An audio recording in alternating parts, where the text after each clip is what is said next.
सुभाष चंद्र बोस आगे लिखते हैं कि गांधी जी से प्रभावित लोग सत्य और अहिंसा के रास्ते पर चलते गए। 1857 की क्रांति में इन सभी चीजों की कमी थी और कहीं ना कहीं इसकी असफलता का ये एक मुख्य कारण था, क्योंकि उस समय क्रांतिकारी इतनी शक्ति इकट्ठी नहीं कर पाए कि वो अंग्रेजों को भारत से बाहर खदेड़ सकें। लेकिन फिर भी कहीं ना कहीं गरम दल के नेताओं को लगता था कि अहिंसा का रास्ता अंग्रेजों को भारत से निकालने के लिए ठीक नहीं था।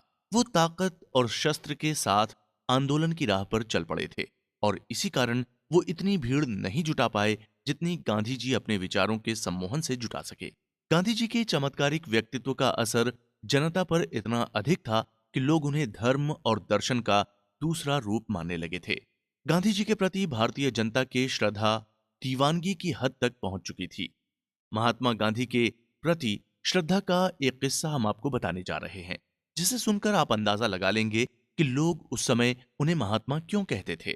एक बार जब गांधी जी बिहार गए और जैसे ही रेलगाड़ी से उतरे तो एक 104 वर्ष की बूढ़ी महिला गांधी जी के पास आई और बोली कि मैं वृद्ध हो चुकी हूं और मुझे साफ साफ दिखाई भी नहीं देता। मैंने भारत के कई पवित्र स्थलों के दर्शन किए हैं, लेकिन जिस प्रकार राम और कृष्ण हमारे अवतार हैं, उसी प्रकार मैं आपको महात्मा का अवतार मानती हूं और मुझे लगता है कि आपके दर्शन करने के बाद ही मुझे मौत आएगी। ये गांधी जी के प्रति अपार श्रद्धा का बेहद मजबूत उदाहरण है। चौरी चौरा मुकदमे में गवाही देते समय गोरखपुर जिला कांग्रेस कमेटी के अध्यक्ष मौलवी सुभानुल्लाह ने गांधी जी का जिक्र करते हुए कहा था कि मुझे यकीन तो नहीं होता, लेकिन भारतीय जनता मानती है कि गांधी जी सूखे कुएं में पानी निकाल सकते हैं और उनके हाथ लगा देने से सूखे पेड़ हरे हो जाते हैं। ऐसे और भी कई उदाहरण हैं जो गांधी जी के चमत्कारी व्यक्तित्व की परिभाषा देते हैं। लेकिन फिर क्रांतिकारियों का मानना था कि अंग्रेजों के प्रति उनका अहिंसा वाला फंडा कहीं ना कहीं देश की जनता के लिए तकलीफ देह है।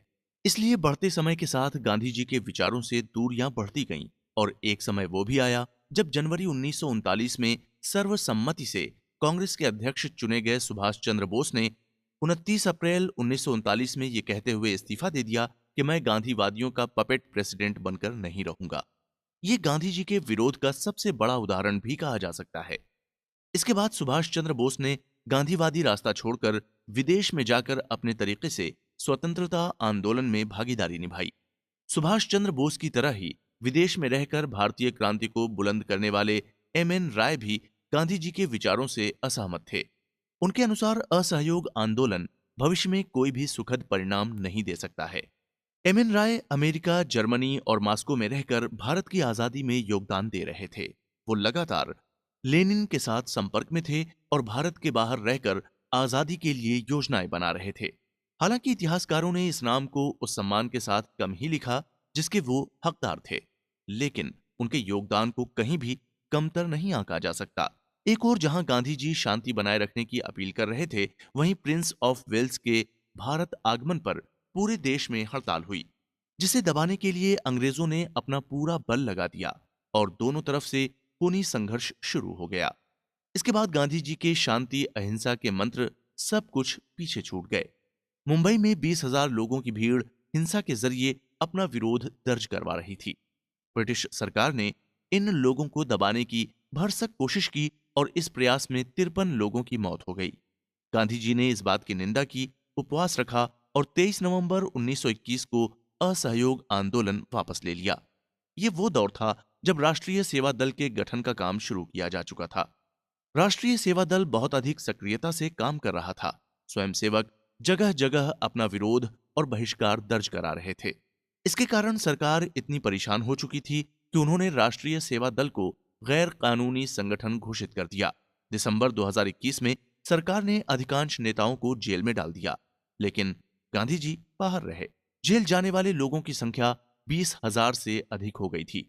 स्वयंसेवकों और क्रांतिकारी नेताओं को सजाएं दी जाने लगीं। जुल्म बढ़ रहे थे, लेकिन इसके बावजूद भी देश में क्रांति की ज्वाला ठंडी नहीं पड़ी।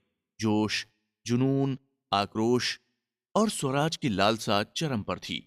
दमनकारी नीतियों और कानूनों के खिलाफ कड़ी प्रतिक्रिया का परिणाम ही था चौरी चौरा का विद्रोह।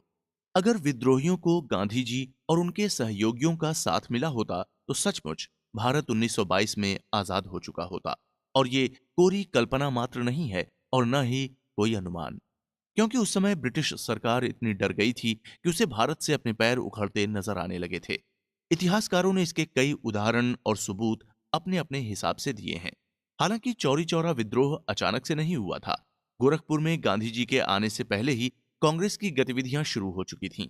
साथ ही क्रांतिकारी और किसान भी सक्रिय थे। खिलाफत आंदोलन की जानकारी देने के लिए गोरखपुर में शाकिर अली के अहाते में 16 मार्च 1920 को जिला कांग्रेस कमेटी ने एक मीटिंग आयोजित की।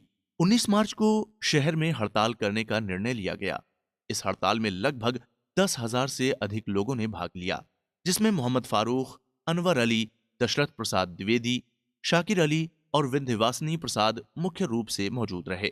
स्वतंत्रता संग्राम में मुख्य भूमिका निभाने वाले ये कुछ ऐसे नाम हैं जिन्हें इतिहासकारों ने बहुत ज्यादा नहीं लिखा। 1 अगस्त 1920 को बाल गंगाधर तिलक की मृत्यु के बाद 2 अगस्त को उनकी याद में भी जुलूस निकाला गया। इस तरह से स्वतंत्रता की लड़ाई गरम दल और नरम दल में बंट गई। आने वाले एपिसोड में हम आपको गांधी जी के प्रभाव और किसानों पर होने वाले जुल्मों में बढ़ोतरी की कहानी सुनाएंगे।